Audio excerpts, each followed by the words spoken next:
नमस्कार प्रेक्षकांनो, तर आपण बघतोय लक्ष्मीच्या पावलांनीचा आजचा एपिसोड। तर एपिसोडच्या सुरुवातीला दोघं जण इथे नाचत नाचतच आतमध्ये आलेले आहेत। ताडी पेलेली आहे, त्याची धुंदी अजून उतरली नाही तर अद्वैत ट्याव न्याव न्याव न्याव न्याव न्याव न्याव करत इथे आत येऊन बसतोय। मग इकडे कला त्याला काय म्हणते बघूया। तर कला त्याला असं करते आणि म्हणते काय तुला लागली आहे तुला असं म्हणते। आणि मग अद्वैत म्हणतो नाही नाही नाही मला नाही लागली असं वगैरे चालू आहे त्याचं। तर इकडे आणि बाहेर असं करते, मग दार वगैरे लावते कला इथे। आणि अद्वैत कसा बसलाय बघा प्रेक्षकांनो। त्याच्यानंतर इकडे गप रे काय चाललं रे तुझं, मला इकडे करतोय बाहेर काय चालू होतं तुझं असं म्हणून इकडे कला पण विचारते। तर अद्वैत म्हणतो बाहेर काय, बाहेर कुठे काय काय नव्हतं चालू असं म्हणून तो चाललं। मग अद्वैतला कला म्हणते काही नाही मलाच काय विचारतोयस तू, काय चाललं होतं तुझं ते, नाटकं बंद करा तुझी असं म्हणतो। आणि मग इकडे कलाच्या जवळ जातो तो। नाकावरच्या रागाला औषध काय, गालावरचं फुग्याचं बड्ड तरी काय काय असं एकदम तो धुंदीत बोलत असो। मग त्याच्यानंतर कला म्हणते चांदेकर एक गोष्ट लक्षात ठेवायची चांदेकर, मी तुझी बायको आहे चांदेकर, त्यामुळे माझाच फक्त अधिकार आहे तुझ्यावर आणि तसाच तुझा पण आहे माझ्यावर। किती टाळस तरीही आपलं लग्न झालेलं आहे आणि आपल्यामध्ये ना कोणी तिसरा यायला नको आहे मला, कळलं तुला। तुझ्या आयुष्यात माझी जागा कोणी घेणार नाही आणि माझ्या आयुष्यात तुझी जागा कोण घेणार नाही। आणि तुझ्या आयुष्यात कोण आलं तर गाठ माझ्याशी आहे। कुणाशी, तुझ्याशी। शाबास काय मी प्रश्न विचारतोय, तुझ्याशी कसली गाठ, गाठ घट्ट गाठ आहे, घट्ट गाठ तुझी माझी अशी घट्ट गाठ आहे, घट्ट असं सांगते बरं का, 7 जन्माची। मग काय दाखवत बसलेस तू असं म्हणतोय अद्वैत। आणि मग गप्पा बसलास म्हणजे पटला तुला, इकडे इकडे इकडे इकडे इकडे इकडे इकडे असं म्हणून परत तिथे कलाला अद्वैत बोलवतो इकडे। तुला पण वाटतं ना आपल्याला कोणीतरी पटावं, आपल्यावर कोणीतरी मरावं, पण आपण सुद्धा त्यासाठी स्वतः असावं लागतं, तेवढ्यातल्या टोमण्यात मारलाय। तुला तुझा प्रॉब्लेम काय माहिती आहे का, तू कशी आहेस म्हणते, कशी 1 2 3 4 बुटकं वांग सुरफार। मग म्हणतो चांदेकोर, तरी पण परत म्हणतो ताप तसं नाही, 1 2 3 4 बुटकं वांग शूरफार असं आम्ही लहान असताना म्हणायचो गाणं मी। तू तसंच आहेस, तू अजूनही लहानच आहेस असं म्हणून तो चिडत असे। मग त्याचा तो पडणार असं तोपर्यंत कला अद्वैतला धरते चांदेकर आणि मग दोघांना एकमेकांच्या डोळ्यात इथे हरवतात बरं का प्रेक्षकांनो। छान वाटतंय असं रोमॅन्टिक बघायला, पण खरा रोमॅन्स व्हायला पाहिजे ना यांच्यात, आता सगळं सांगा बरं का तुम्ही सुद्धा कमेंट करून। ही काय वागण्याची पद्धत झाली का याची, मला माहिती आहे मला तिकडे त्याला राहावं लागते न्यायला जाणे म्हणून, काय तिकडचंच व्हायचं का। किती कॉल केले या मुलाला, एक फोन उचललेला नाही आहे या मुलाने, कॉलला रिप्लाय नाही दिलेला आहे, मेसेज करत नाही, काय समजायचं मी, कोण ती लोक, कोणासाठी तिथे राहायचं याचं काही भान आहे की नाही त्याला। ह्या अद्वैत कुणासाठी कधीपासून या नको त्या लोकांच्या इमोशन्सचा विचार करायला लागला, मला काहीच कळत नाही आहे असं म्हणतो। मग तोपर्यंत रोहिणी येते आणि म्हणते लग्न झाल्यापासून, मग आता रोहिणीकडे बघते बरं का सरोज, म्हणजे लग्न झाल्यापासून अद्वैत आमचा बदललाय, सगळे डिसिजन तो इंडिपेंडेंटली घ्यायला लागला इथे असं सांगते। आणि मग त्याच्यानंतर रजनी पण येते म्हणते वहिनी तुम्ही नका काळजी करू, सगळं व्यवस्थित असेल, दोघं काळजी करू नका दोघांची पण असं इथे सांगते बरं का। आबा पण सांगतात रजनी बरोबर बोलायले, मी काय म्हणतो तू उगीच काय तू तुझ्या खोलीमध्ये जाऊन आराम कर ना, ती येतील असं म्हणत सांगितलंय, ती तिथे सुखरूप आहेत आपल्याला कळलंय नव्हे, मग तू आराम कर असं तिथे सांगतायत बरं का। पण इकडे सरोज काही ऐकायला तयार नाही आहे, ती म्हणते आबा मला काय म्हणायचंय तेच तुम्हाला इथे काही कळायला तयार नाहीये। अद्वैत एवढा बेजबाबदार कधीच नव्हता, कामाच्या बाबतीत तो हलगर्जीपणा करायला लागलाय। मला सांगा ॲक्सिडेंट झाला हे मला कबूल आहे, पण तो सुखरूप आहे ना, मग का नाही गेला तो दिव्यागरला, क्लायंट आपली वाट बघत असतील याचं लक्षात येत नाहीये का त्याच्या। सरोज इथे चिडचिड करते आणि म्हणते की फोन केला होता त्याने, तेव्हा त्याने काही विचारलं का आपल्या दिव्यागाच्या प्रोजेक्टचं काही अपडेट्स आहेत का वगैरे असं म्हणून. आणि मग तोपर्यंत इकडे म्हणजे संगीता येतात, म्हणजे कलाची आई येतात आणि म्हणतात आला या, सगळी चूक नाही यांच्या मुलीची आहे, सगळं यांच्या मुलीमुळे होतं आहे, यांच्या मुलीला काय गरज होती त्याच्याबरोबर जायची, पण नाही प्रत्येक गोष्टीमध्ये नाक नाही ना खूप असलं तर ती कला खरे कुठली ना, असं म्हणून त्या इथे कलाच्या आईला बोलतायत. मला त्या मुलीचं नावही घ्यायची इच्छा नाही आहे, पण आता मला घ्यावं लागतं असं. इकडे आता सरोजची चिडचिड चालू आहे बघा. आता मगाशी रिंग तरी लागत होती आणि आता नॉट रिचेबल आहे, आत्ताच्या आत्ता मी तिकडे जायला निघते. मग इकडे सांगतात अगं वेळ किती झाले ते बघ आबा, आणि तू तिकडे एकटी कशी जाणार आहेस.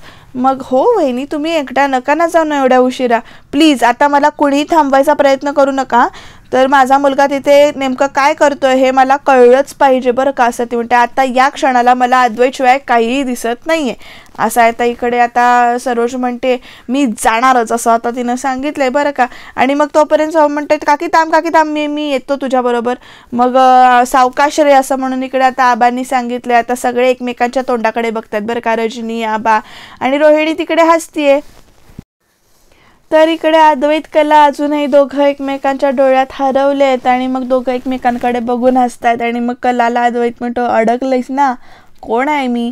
मग ती म्हणते कोण, मी आहे अद्वैत चांदेकर, अडकलीस ना माझ्या डोळ्यात असं म्हणून ते अद्वैत विचारतोय कलाला. कला नुसतीच इथे हसतीये आणि सरक तुझ्यासारखे अरसिक बाई माझ्या डोळ्यात अडकू शकते तर बाकी काय चीज आहे.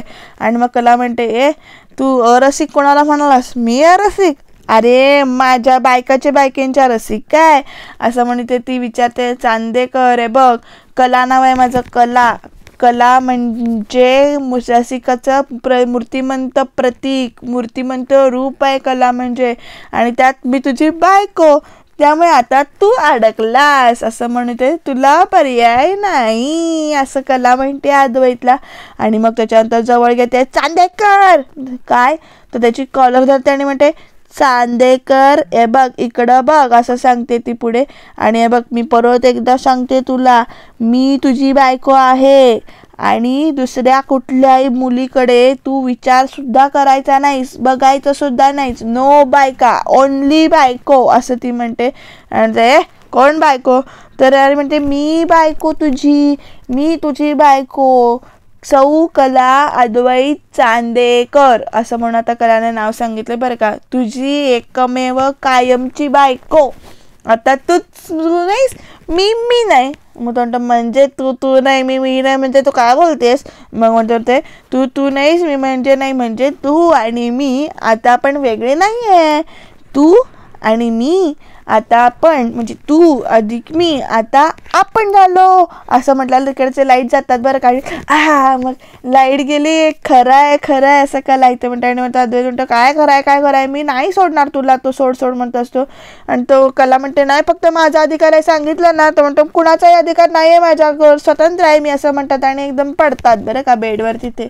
आणि आता दोघं बेडवर पडले आहे, तिकडे बॅकग्राऊंडला गाणं छान वाजतंय, दोघं एकमेकांच्या डोळ्यात इथे परत हरवलेत बरं का प्रेक्षकांना थोड्या वेळासाठी. आणि अशा पद्धतीनं आता इथे रात्र झालेली आहे, लाईट गेलेले आहेत, दोघं एकमेकांच्या डोळ्यात हरवलेत. आता बघूया पुढे काय काय होणार आहे ते. तर पुढे तसं काहीच होणार नाही तुम्हाला वाटतंय तसं, फक्त लाईटच तेवढे गेलेत. असं छान रोमॅन्टिक वातावरण तेवढं झालेलं आहे नुसतं. आणि आता बघू पुढे काय काय घडणार आहे ते. तुम्हाला काय वाटतं जाणून घेऊया, त्याच्यासाठी तुम्ही सबस्क्राईब करायला विसरू नका बरं का. तर इथे आता सरोज निघाली आहे, तर सरोज म्हणते अरे 3 वाजायला लागले, आपण पहाटेपर्यंत तरी पोचू ना, असा विषय इथे चालू आहे, पहाटेपर्यंत आपण पोचू ना. तर तो म्हणतो हो आपण काळजी करू नकोस, आपण पोचू व्यवस्थित वेळेमध्ये असं आता इथे सरोज आणि सोहमचं बोलणं चाललंय. आता बघू ती दोघं पोचतायत का लवकर वेळेवर ते. तर प्रेक्षकांनो आता हळूहळू सकाळ उजाडते इथे हळूहळू. तर इकडे डोळ्यावर उजेड येतोय कलाच्या, पण ती काय ताडीची धुंदी आहे ती दोघांची अजून उतरत नाहीये. दोघं असं म्हणजे त्याच्यातच आहे, डोळ्यावर उजेड तेवढा येतोय. आणि तोपर्यंत इथे प्रेक्षकांना सरोज आणि सोहम पोचलेले आहेत. आणि मग त्याच्यानंतर सरोज गाडीतनं उतरते आणि मग ते म्हणतात गाडी काकी मी यांना विचारत असं तो म्हणतो. आणि हा दादा ऐका ना, आम्ही दोघं ना या दोघांना शोधतोय, ते कुठे आहेत तुम्ही बघितलं का या दोघांना. तर ते म्हणतात हेच आहेत ते असं म्हणतात. हो इथे, तर हो तुम्ही काम करा, तुम्ही इकडनं असं जावा. तर इथे कला तोपर्यंत सरोजचं लक्ष ना चांगले झालेल्या गाडीकडे जातं. तर ते सांगतात तुम्ही इकडनं हसून जावा, त्या घरात आहेत ते आता इथे निरोप दिले. आणि मग काकी चल म्हणून इकडे आता दोघं जण निघालेत. बघा प्रेक्षकांनो कसं इंटरेस्टिंग दाखवतायत तिथे. तर इकडे सरोज चाललेली आहे, गाडीकडे निरखून बघते आधी, ती गाडीला काय झालेलं नाही असं तिला वाटतंय, पण गाडी दुरुस्त करून ठेवलेली आहे ना इथे. तर आता दोघं जण निघाले तिथे आणि इकडे कला आणि अद्वैत एकमेकांच्या जवळ अशी झोपलेली आहेत. तोपर्यंत इकडे सरोज जाऊन धाडकन दरवाजा उघडते आणि बघू तिला समोर अद्वैत आणि कला असे दिसत आहेत जवळ झोपलेले. त्यामुळे ती अशी बघत राहते. बिचारा सोहम तो असा की नाही ऑकवर्ड फील होतोय त्याला, पण आता काय करणार, गेला तर आहे ना. त्या दोघांना असं एकमेकांच्या जवळ झोपलेलं बघून इकडे सरोजचा पारा चढतो आणि तो ती जोरात ओरडते अद्वैत आता. मग कला इथे हळू सुटते आणि सरोज मॅडम असं म्हणून त्याच्याकडे बघते. तर कला उठते. मग त्याच्यानंतर इकडे अद्वैत असा उठतो आणि तो आधी आपल्या हाताकडे बघतो आणि मग त्याच्यानंतर ते सरोज म्हणते अच्छा अशी मजा मारायची होती दोघांना, म्हणून अजून एक दिवस हवा होता का तुम्हाला. बिचारा इकडे सोहम असा बघतच राहिलाय. तर इकडे अद्वैत म्हणतो. मग तोपर्यंत इकडे सरोज मॅडम असं म्हणून कला बोलायला जाते. तोपर्यंत सरोज म्हणते की बोलू नकोस ना तू अद्वैत, मी तुला कशासाठी. आणि मग आता ह्या दुसऱ्या गावात आहे म्हणून आपण जास्त काही बोलत नाहीये मी तुला आता, आणि ताबडतोबावर आणि निघ असं आता सरोजनं सांगितले. चल लवकर सोहम चल असं म्हणून ती परत सोहमला घेऊन जाते.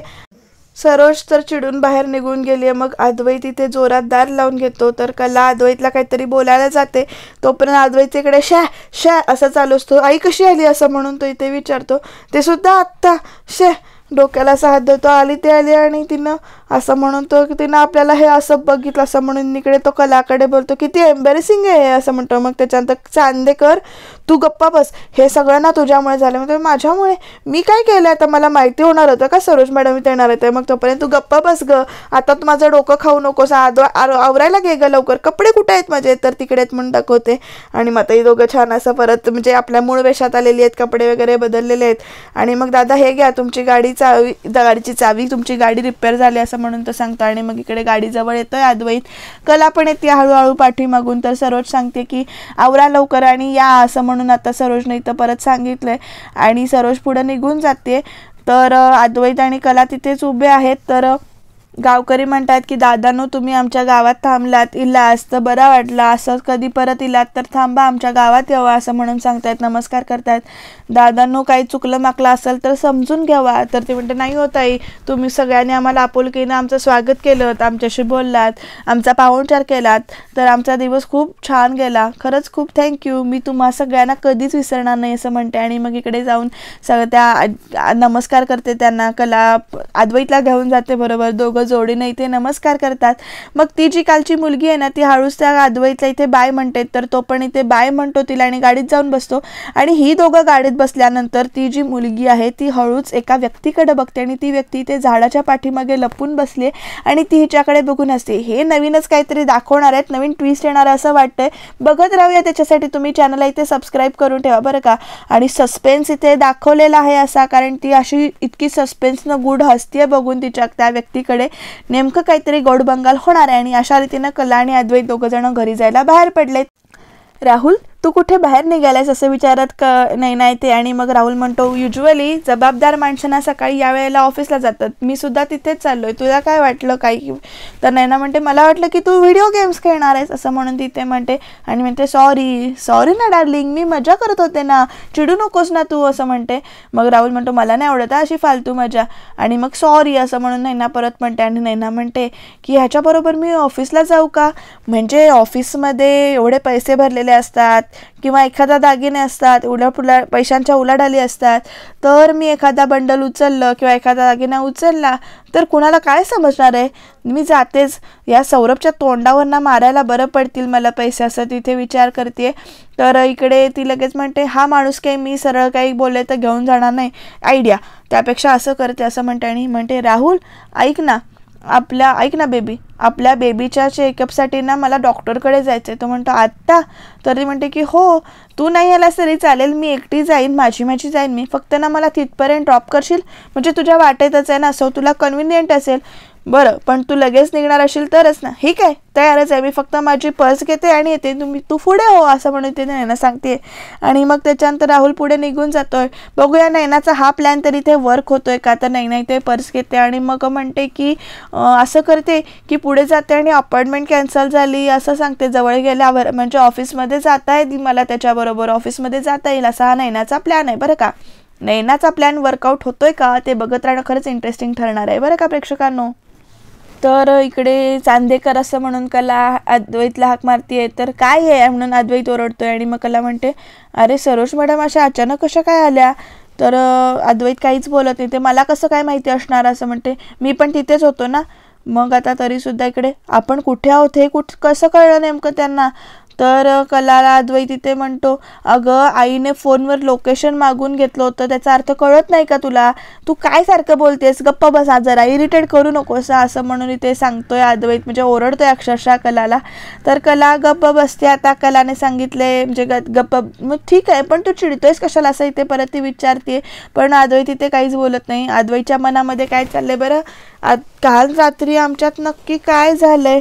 मग त्याला रात्रीचे सगळे प्रसंग इथे आठवत आहेत बरं का प्रेक्षकांनो. लाईट गेले, ती कशी म्हणजे ही आज नेहमीसारखी बोलत पण नाही आहे आणि माझ्याकडे न बघताच खाली का बघत बसली ही असं म्हणून तो इथे म्हणजे नेमकं काय.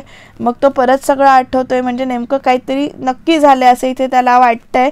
आणि त्याला सगळं आठवतंय, चांदेकर मी तुझी बायको आहे वगैरे सगळं ते बोललेलं, म्हणजे कुठल्याही मुलीचा विचार करायचा नाही हे सगळं कला जी काही बोलत होती ते सगळं आठवतंय. आणि अद्वैत विचार करतोय की नेमकं रात्री काय काय घडलंय. त्याचा बिचारा इथे डोकं भुगा झालाय बरं का, भरपूर स्ट्रेस घेतलाय त्याने त्या गोष्टीचा.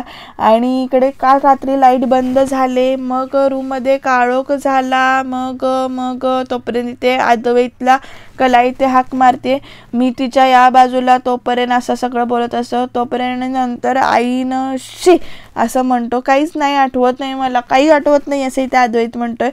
आणि कला विचार करते ह्याला सुद्धा काय झालं असं तिचा मनात विचार चालू आहे.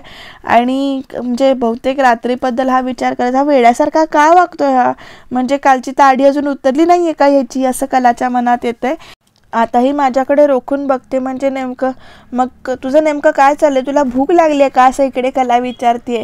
तर तो हात वगैरे लावून घेत नाही आणि मग कलाच्या मनामध्ये विचार चालू आहेत. तर कलासुद्धा तोच विचार करते, गाणी लावते तोपर्यंत. तर का कळे ना गाणं लागतंय बरं का प्रेक्षकांनो, का कळे ना हरवते मन कसे वगैरे, आणि ते गाणं ऐकतात. मग तोपर्यंत इकडे सकाळी उठल्यानंतर आम्ही जसे होतो त्यामुळे गोंधळला येतो. त्याला असं वाटते की बहुतेक रात्रीचा विचार करत होते आणि तोपर्यंत आज सरोज मॅडम आल्यामुळे हा पॅनिक झाला आहे.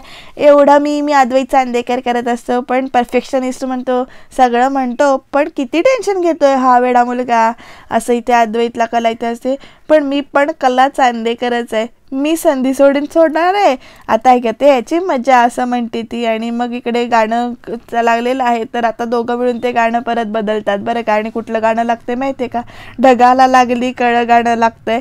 तुझ्या जीवात जीव घुटमळ तुझ्या प्रीतीचं वाजतंय बळ, वर ढगाला लागली कळ पाणी तेम तेम गळ, हे गाणं लागतंय. त्यामुळे आता दोघं आणखीनच म्हणजे मजा चालू आहे.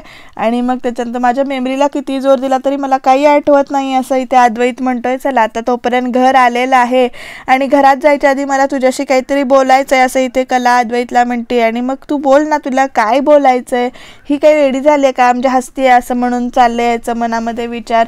आणि आता पुढे काय काय होणार आहे बघूया, कारण कला काय सांगणार आहे अद्वैतला.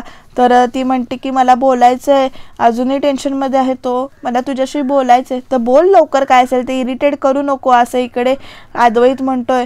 आणि कला तरी पण त्याला काही सांगत नाही आहे. आता ती म्हणते की मला तुला हेच विचारायचं आहे की तू असा चिडचिड का करतोयस, काय झालंय, काय होतंय का तुला, असं एवढंच मला विचारायचं आहे असं म्हणते.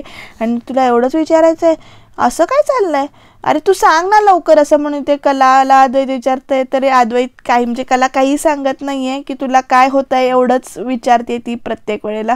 तू ठीक आहेस ना असं विचारते. तू मला काय म्हणजे असं तू विचित्र वागतोयस, तू बरा आहेस ना, तुला काय करायचं आहे असं म्हणून नसत्या चौकशा असं म्हणून परत इथे अद्वैत चिडतं. तू असं विचित्र वागतोयस म्हणून विचारते मी, एवढंच मला विचारायचं होतं. हो उतर आता, जा घरात, असं म्हणून तो सांगतो. आणि मग त्याच्यानंतर ती कला दार हसत हसत दार उघडून येते आणि ती म्हणते आता मी याची अजून मजा घेणार आहे. आणि प्रेक्षकांना उद्याच्या बघा तिकडे सौरभ आणि नैना बोलतायत, तर नैना सौरभला इकडे हात जोडतीये, तर तिकडनं राहुल बघतोय आणि काय काय होणार आहे, तर कला अजून अद्वैतची मजा घेणार आहे. नेमकी कशी मजा घेणार आहे ते जाणून घेण्यासाठी तुम्ही प्लीज चॅनलला सबस्क्राईब करून ठेवा आणि बघत राहा लक्ष्मीच्या पावलांनी.